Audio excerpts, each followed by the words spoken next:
자, 여러분 안녕하세요. 캠브리지 동아시아사입니다. 오늘은 온라인 수업 6번째 시간이 되겠고요. 이번 시간부터 우리는 동아시아 각국에서 상업과 도시가 발달해가는 과정을 함께 살펴보도록 하겠습니다. 오늘은 그 첫 시간으로 명청대의 상업과 도시가 발달해가는 과정을 같이 한번 살펴보도록 하겠습니다. 교재 30페이지의 내용이 되겠습니다. 같이 한번 보시죠. 자, 우리 지난 시간에 무엇에 대해서 이야기했었냐면은 이런 이야기 했었습니다. 그죠? 명청대를 거치면서 농업 생산력이 지속적으로 향상이 되었고 그것이 인구의 증가로 이어지게 되었다라고 이야기를 했습니다. 자, 그래서 이렇게 이제 인구가 증가하게 되면서 자연스럽게 무엇이 발달하는 것으로 이어지게 되느냐? 상업과 도시가 발달하게 되는 것으로 이어지게 됩니다. 자, 여러분 도시라고 하는 게 무엇인가요? 도시라고 하는 것은 선생님이 찾아보니까 인구가 밀집되어 거주하는 곳을 가지고 도시라고 한다 그랬어요. 다시 말해서 인구가 증가하게 되면 사람들이 아무래도 훨씬 더 밀집된 생활을 하게 되겠죠. 그죠? 그러면서 이런 어떤 인구의 증가가 도시의 발달의 배경으로 작용하게 되었다라는 것입니다. 자, 그런데 사람들이 많이 모여 살게 되면서 어떤 일이 벌어지게 될까요? 사람들이 물건을 사고 팔 일이 많아지게 되겠죠. 그죠? 자, 그러면서 도시가 발달하게 되면서 자연스럽게 상업이 발달하는 모습을 보여주게 됩니다. 자, 또 상업이라고 하는 것은 사람들이 이동을 하면서 물건을 사고 파는 행위를 말해요. 그죠? 그러면서 물건을 사고 팔기 위해서 사람들이 또 많이 모여들게 되잖아요. 그죠? 자, 그러면서 상업의 발달 역시 도시의 발달을 촉진하게 됩니다. 다시 말해서 상업과 도시의 발달은 서로 영향을 주는 관계다라고 볼 수가 있겠네요. 그죠? 자, 그래서 농업 생산력이 향상되면서 인구가 증가하게 되고 먹을 것에 여유를 갖게 되면서 사람들이 물건을 사고 팔 일이 많아지게 되고 이러한 요인들이 서로 작용을 하게 되면서 상업이 발달하고 도시가 발달하고 도시가 발달하고 상업이 발달하는 이런 어떤 상승작용이 함께 일어났던 것이 바로 명청대의 일이다, 사회의 모습이다 라고 이렇게 볼 수가 있겠습니다. 자, 이 상업과 도시가 발달해가는 과정을 같이 한번 좀 살펴보도록 할게요. 자, 상업과 도시가 발달하게 되는 배경으로 첫 번째 우리는 무엇을 알아두어야 되냐면은 이 시기에 교통이 발달하게 되는 것을 먼저 살펴볼 필요가 있습니다. 상업이라고 하는 게 무엇인가요? 상업이란 물건을 사고 파는 일을 말하는 것이잖아요. 그죠? 자, 그런데 이 물건을 사고 파는 일 어떨 때 일어나게 되나요? 어느 지역에는 굉장히 많이 생산이 되는데 풍족한데 그것이 다른 지역에서는 굉장히 희박한 물건이다, 구하기 어려운 물건이다 라고 한다면 이 많이 생산되는 지역에서는 값이 싼데 그 물건이 그것이 적게 생산되는 지역에서는 값이 비싸지게 되겠죠. 그죠? 자, 그래서 상업이란 기본적으로 많이 생산되는 풍족한 지역에서 부족한 지역으로 그것을 옮겨서 값을 더 붙여서 파는 게 기본적인 상업의 모습이에요. 그죠? 다시 말해서 상업이 발달하기 위해서는 전제 조건이 교통이 발달해야 된다라는 것이죠. 반대로 교통이 발달하게 된다면은 그 어떤 지역에 생산되는 물건을 다른 지역으로 쉽게 옮길 수 있게 됨으로써 상업이 발달하게 될 것이에요. 그죠? 다시 말해서 상업과 교통 역시 서로 영향을 주게 되면서 함께 상승작용을 일으키는 그런 어떤 영향을 주고받는 발달의 관계를 가지고 있다라고 볼 수가 있겠네요. 자, 그럼 우선은 교통이 발달해 가게 되는 과정부터 먼저 한번 이야기를 해보도록 합시다. 자, 이 시기에는 강남 지역에서 대운하를 통해서 베이징으로 쌀을 운송하는 것이 활발하게 일어났었습니다. 자, 왜 그러냐면은요, 강남 같은 경우에는 중국의 경제 중심지였어요. 우리가 1학기 때 배웠다시피 화북의 한족들이 5호를 피해서 강남 지역으로 내려가게 되면서 강남 지역의 개발이 본격적으로 시작이 되잖아요. 그죠? 지나치게 물이 많았던 지역에서 뭐 물빼기 작업을 해서 거기서 농경지가 확대되었다 이런 얘기 1학기 때 배운 기억이 나시죠? 그죠? 자, 그때 이래로 이 강남 지역의 경우에는요 꾸준하게 경제력이 상승이 됩니다. 농업 생산력을 중심으로 해서 강남 지역은 경제력이 꾸준히 상승하게 되면서 이때쯤 보게 되면은 물론 그 전부터 그랬는데요, 이 강남 지역의 경우에는 중국의 경제 중심지로 자리 잡게 된다라는 것입니다.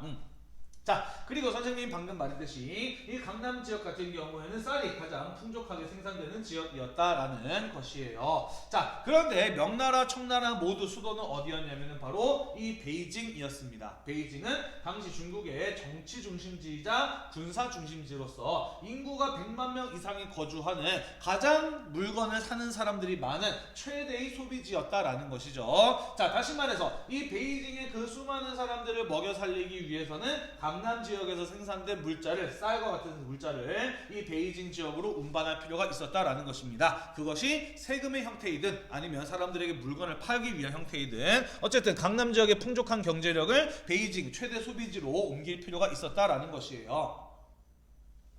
자, 그런데 알다시피 이 중국 같은 경우에는 대부분의 하천이 어디서 어디로 흐릅니까? 서에서 동으로 흐르게 돼요. 그죠? 자, 근데 지금 우리가 파악한 바로는 운반을 해야 되는 루트는 어떻게 되나요? 남에서 북으로 물건을 옮겨야 합니다. 그죠? 특히 쌀처럼 무거운 것들은 오늘날처럼 비행기라든지 자동차 이런 것들은 교통이 발달하기 전에 가장 효과적으로 그렇게 무거운 물건들을 운반할 수 있는 대규모의 운송수단은 바로 배밖에 없었어요. 그죠? 자, 다시 말해서 물은 서에서 동으로 흐르는데 이 강남 지역의 경제력을 화북 지역으로 운반해 나가기 위해서는 남에서 북으로 물길, 배가 다닐 수 있는 길을 뚫을 필요가 있었다라는 것입니다. 그래서 우리가 1학기 때 배웠던 것처럼 수나라 때 무엇을 만들게 되는 것이에요? 그렇죠. 강남에서 화북을 연결을 하는 인공적인 물길, 뱃길, 대운하를 만들게 되는 것이죠. 그죠? 수나라 때 만들어진 대운하, 물론 중간에 뭐 파괴되기도 하고 복구되기도 하고 아니면 다시 확장이 되기도 하고 이거는 여러 차례 어떤 변화를 겪습니다만은 명청대까지 그대로 이어지게 되는 것이고 명청대에 오게 되면서 특히나 이 강남에서 화북 지역으로 쌀과 같은 화물을 운송하기 위한 대운하가 교통의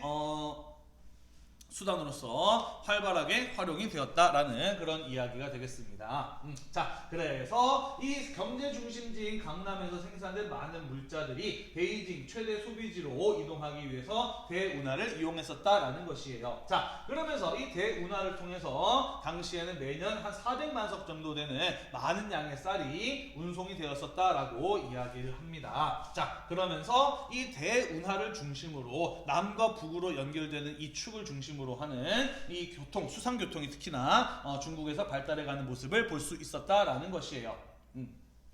자, 그렇게 교통이 발달하게 되자 당연히 상업의 발달로도 이어지게 되겠죠. 그죠? 자, 그러면서 이 대운하를 중심으로 하는 수상교통이 발달하게 되면서 면직물이라든지 견직물, 비단이죠. 생사, 비단실이라든지 목재, 콩과 같이 주로 이 강남 지역에서 활발하게 생산되었던 여러 상품들이 이러한 어떤 교통의 발달에 힘입어서 운하와 같은 교통과 운송수단의 발달에 힘입어서 전국적으로 유통이 되는 그러한 모습을 볼 수가 있었다라는 것입니다. 이해되시죠? 자, 다시 정리 좀 해볼게요. 강남은 경제 중심지였다. 가장 소비할 사람들이 많은 소비 중심지는 베이징 화북 지역이었다. 그래서 강남에서 화북으로 상품들을 운송하기 위한 대운하와 같은 수상교통이 발달하게 되었다. 그렇게 수상교통이 발달하게 되면서 쌀뿐만 아니라 이러한 강남 지역에서 생산되는 상품들 역시 그런 어떤 발달된 교통로를 중심으로 전국적으로 유통될 수 있었다라는 것이에요. 자, 뿐만 아니라 우리가 지난 시간에 배웠다시피 실항로 개척 이후에 유럽 상인들이 동남아시아 그리고 동아시아에 진출하게 되면서 국제 교역이 활발하게 이루어졌었다라고 이야기를 했어요. 그죠? 자, 그러면서 차라든지 도자기와 같은 이러한 어떤 해외에 수출하기 위한 물품들의 생산 역시 활발하게 증가를 하는 모습을 보였다라는 것이에요. 자, 그래서 명나라 그리고 청나라 때쯤 가게 되면은 이런 어떤 교통과 상업의 발달이 극도로 교통과 상업의 발달이 최대한 발달하는 그런 어떤 모습을 보이게 되면서 18세기쯤 가게 되면 청나라는 그 이전에 예를 찾아볼 수 없는 전례 없는 경제적인 번영을 누리는 모습을 볼 수 있었다라는 것이에요. 청나라의 전성기의 모습을 말하고 있는 것입니다. 자, 교과서 113페이지에 보시면은 성세자생도라고 하는 그림이 나와 있어요. 청나라 때 수저우라고 하는 강남의 대도시가 경제적으로 크게 번영을 누리는 모습을 그린 그림인데요. 이 시기의 경제적 발전을 잘 표현한 그림이라고 보시면 되고요. 수능에서도 이 시기의 경제적 발전을 짚어낼 수 있는 키워드로 출제된 적이 있는 그림이니까요. 여러분들 교과서에 있는 성세자생도 한번 잘 살펴봐 두시기를 바라겠어요. 자, 그래서 우리 교통이 발달하게 되면서 상업이 발달해가는 모습들, 그러면서 청나라가 경제적으로 번영을 누리는 경제적인 전성기의 모습을 갖추는 이런 모습들을 함께 살펴보았습니다. 자, 그래서 이렇게 교통과 상업이 발달하게 되면서 선생님이 아까 처음에 이야기했던 것처럼 상업이 발달하면서 동시에 또 도시가 발달해가는 모습을 볼 수가 있습니다. 이번 시간에 이어서 도시가 발달하는 모습들을 마저 이어서 살펴보도록 할게요. 자, 상품 유통과 도시의 발달 살펴보도록 하겠습니다. 자, 그러면서 이 시기에는 중국 전체에서 전국적으로 활동하는 거대한 상인들, 대상인 집단 이런 사람들이 등장하게 되는데요. 대표적인 이들이 바로 중국 북부 산시 지역을 중심으로 활동했던 산시 상인이라든지 아니면 중국 남부 안휘성의 휘저우 지역을 중심으로 활동했던 휘저우 상인들 이런 사람들을 꼽을 수가 있습니다. 산시 상인들 같은 경우에는요, 일단 교통의 요지에 위치해 있는 지역 사람들이었고요. 산시 지역의 특산품 이런 것들을 팔면서 큰 어떤 경제력을 가졌던 상인 집단이라고 보시면 됩니다. 또 금융업 같은 것들을 해서 또 많은 돈을 번 사람들이라고 이야기를 하고요. 휘저우 상인들 다른 말로는 신안 상인이라고도 이야기를 하는데 이 사람들 같은 경우에는 수상교통의 중심지에서 발달을 했던 상인 집단이고요. 소금을 판매하는 염업을 중심으로 성장을 했고 이 사람들도 금융업 이런 것들을 하면서 특히 이제 전당업 이런 것들을 하면서 큰 부를 축적했던 상인들이에요. 이러한 상인들이 전국적으로 활동을 하게 되면서 상품의 유통과 상업이 발달하는 모습들이 이 시기에 나타났었다라는 것입니다. 자, 그러면서 아까 얘기했던 대운하라든지 양쯔강이죠, 참장강이라든지 연안항로 이런 것들을 중심으로 상품의 유통이 활발하게 이루어지게 되면서 이런 것들이 중국의 경제를 움직이는 대동맥, 경제 대동맥과 같은 역할을 하게 되었다라는 것입니다.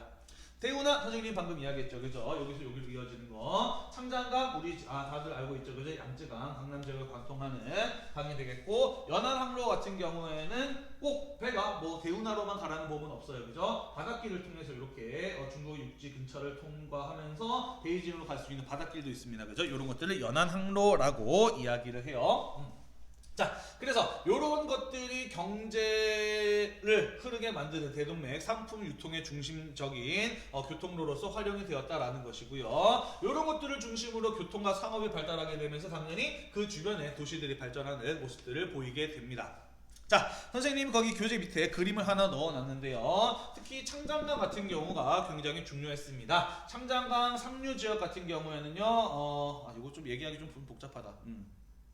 일단은 쌀 생산 같은 경우에는 송나라 때 강남 하류를 중심으로 양쯔강 하류를 중심으로 발달하다가 여기에서 이제 상업과 상공업이 발달하게 되면서 쌀 생산지는 좀 더 위로 올라가게 돼요. 그러면서 상장강 중류 지역으로 명나라 때 이 상장강 중류 지역이 쌀 생산의 중심지로 발달하다가 나중에 이 지역도 상공업이 발달하게 되면서 쌀 생산 중심지는 청나라 때 가게 되면은 창장강 상류 쓰촨 지역으로 옮겨가게 되거든요. 자, 그래서 창장강 상류 지역에서 쓰촨 지역에서 생산된 쌀 이런 것들이 창장강을 타고 창장강 중류 후난 지역으로 내려오는 겁니다. 그러면 이 후난 지역에서는 또 거기서 생산된 쌀이나 목재 이런 것들이 또 창장강을 타고 강남 지역으로 이동을 하게 되는 것이고 이 강남 지역에서 생산된 여러 가지 생산물들 그런 것들과 쌀이 함께 이런 어떤 대운하 연안항로 이런 것들을 통해서 전국적으로 유통되는 그런 모습들을 보였다라는 것이에요. 다시 말해서 쌀이 생산돼서 운반되고 또 운반되고 물론 여기 반대로 움직이는데 이렇게 쭉 이제 생산물들이 내려와서 강남 지역에서 생산된 물건들과 함께 대운하라든지 연안항로 같은 것들을 통해서 중국 전체적으로 유통이 되는 모습을 보였었다라는 것이에요.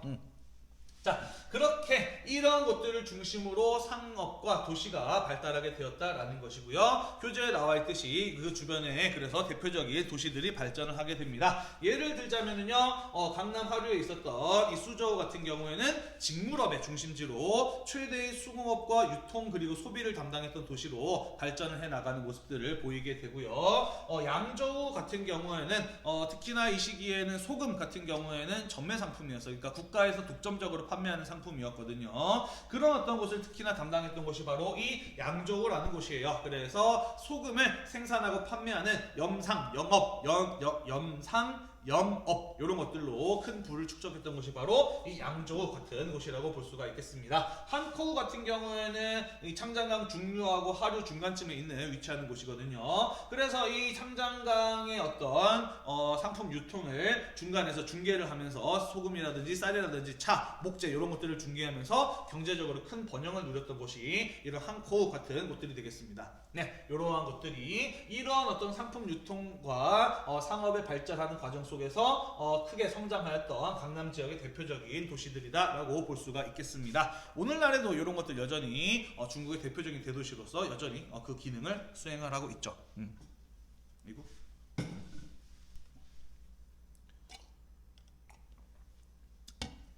자, 이렇게 상품의 생산과 유통이 활발하게 이루어지게 되면서 상업이 발달하게 되면서 강남 지역에는 시진이라고 하는 중소규모의 도시가 크게 발전을 하게 됩니다. 많이 늘어나게 돼요. 자, 시진이라는 것은 무엇이냐면요, 중소규모의 업종별로 전문화된 상공업 도시를 말합니다. 자, 이렇게 예를 들어 볼 수가 있을 것 같아요. 이렇게 교통과 상업이 크게 발달하기 전에는 그 지역에 사는 사람들이 살기 위해서 필요한 물건들 자기 지역에서 전부 다 생산해 냈어야 됐을 것이야, 그지? 먹는 거, 입는 거, 쓰는 거 전부 다 자기 지역에서 생산을 해서 그 지역 사람들이 소비해야 됐을 거예요, 그죠?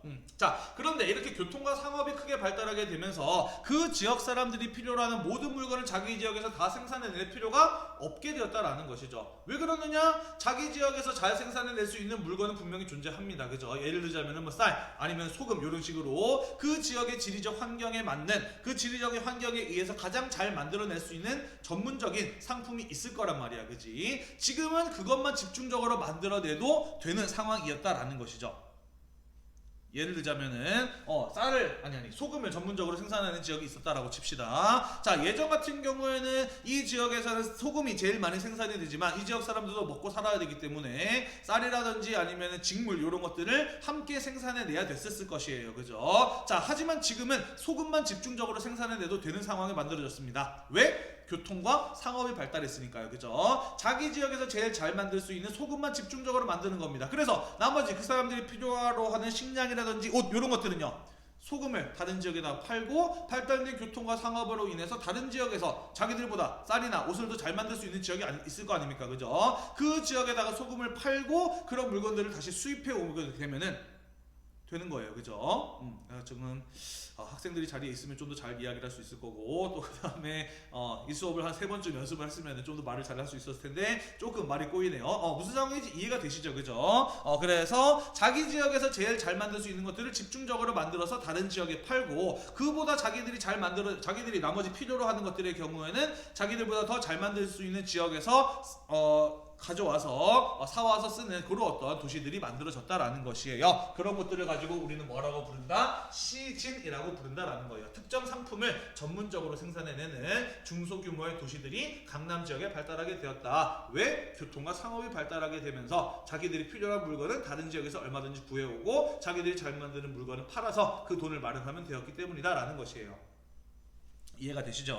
자, 그러면서 이러한 어떤 업종별로 전문화된 시진이라고 하는 상공업 도시가 16세기에서부터 19세기까지 지속적으로 발전해 나가는 모습을 보이게 됩니다. 자, 그러면서 이러한 시진들 당연히 물건을 잘 사고 팔아야 그런 어떤 경제력이 유지가 될 수 있을 것이에요, 그죠? 그리고 이 강남 지역의 경우에는 선생님이 아까도 이야기했듯이 대우나 창장강, 연안한로 같이 물길이 상당히 잘 연결되어 있는 지역이었다라고 이야기를 했어요. 지금도 여러분들 항저우 라든지 수저우 이런 것들을 가게 되면 볼 수가 있겠지만은 배를 타고 이동을 하는 그런 어떤 수로들이 상당히 잘 연결되어 있는 모습들을 볼 수가 있습니다. 다시 말해서 이런 시진들, 강남 지역에 위치했던 시진들의 경우에는 물길, 뱃길을 통해서 서로 연결되어 있었다라는 것이에요. 자, 그러면서 이런 어떤 시진들이 급격하게 증가하게 되면서 그 시진들이 많이 몰려 있었던 강남 전체가 도시화되는 모습을 볼 수가 있었다라는 것입니다. 뭔 소리냐면은요, 이런 예를 좀 들어볼 수 있을 것 같아요. 완전히 똑같다고 볼 수는 없는데 여러분들 혹시 지리 시간에 메트로폴리탄, 거대 도시라고 하는 개념 배우셨나요? 선생님이 지리 전공은 아니지만 그냥 간단하게 좀 설명을 해볼게요. 자, 원래 서울, 인천, 수원, 의정부, 그 다음에 성남, 고양 이런 곳들 가는 경우에는요, 원래 서울과는 전부 다 각각 별개의 도시들이었어요, 그죠? 자, 그런데 오늘날은 어때요? 고속도로라든지 지하철이라든지 이런 것들로 서로 굉장히 많이 연결되어 있습니다, 그죠? 그러면서 모두 이런 것들이 원래는 각각 별개의 도시들이었는데 고속도로, 지하철 같은 것들로 서로 연결이 되면서 함께 살아갈 수 있는 일일 생활권으로 하나로 묶이게 되었어요, 그죠? 그래서 우리는 이런 것들 다 통틀어서 그냥 수도권이라고 부르잖아요, 그죠? 다시 말해서 원래 각각의 별개의 도시들이었었는데 교통이 서로 편리하게 되면서 하루 안에 살아갈 수 있는 하나의 어떤 생활권을 만들게 되면서 이 각각의 도시들이 지금 하나의 거대한 도시처럼 서로 연결이 되었다라는 것이에요. 자, 이러한 것들을 가지고 우리는 메트로폴리탄 또는 거대 도시라고 이야기를 하는 것이거든요. 자, 당시 중국도 마찬가지였다라는 것이죠. 저런 어떤 업종별로 전문화된 상공업 도시들이 강남 지역에 많이 몰려 있었고 그런 어떤 도시들이 서로 물길로 수로로서 연결되어 있다 보니까 마치 강남 지역이 하나의 거대한 도시처럼 발전하는 대단한 도시화의 모습을 보였었다라는 것이에요. 네, 요거 선생님이 한 2번 정도 연습을 하면 좀 더 설명 잘 할 수 있었을 것 같은데 어쨌든 네, 뭐 이 수업을 누가 볼지도 모르겠지만 이해는 다 되셨을 것이라고 생각을 합니다. 혹시 이해가 안 된 부분이 있거나 선생님 설명이 좀 부족하다 느끼는 부분들이 있으면은 언제든지 유튜브에 댓글로 달아주세요. 선생님이 친절하게 다시 한번 댓글로 설명을 달아드리도록 하겠습니다. 아시겠죠? 자, 그래서 이번 시간에 우리 명청대의 상업과 도시가 발달해가는 모습을 쭉 함께 살펴보았습니다. 오늘도 공부하느라고 대단히 고생이 많으셨고요. 다음 시간에는 조선 후기에 상업이 발달하는 모습으로 마저 이어서 살펴보도록 하겠습니다. 수고했습니다.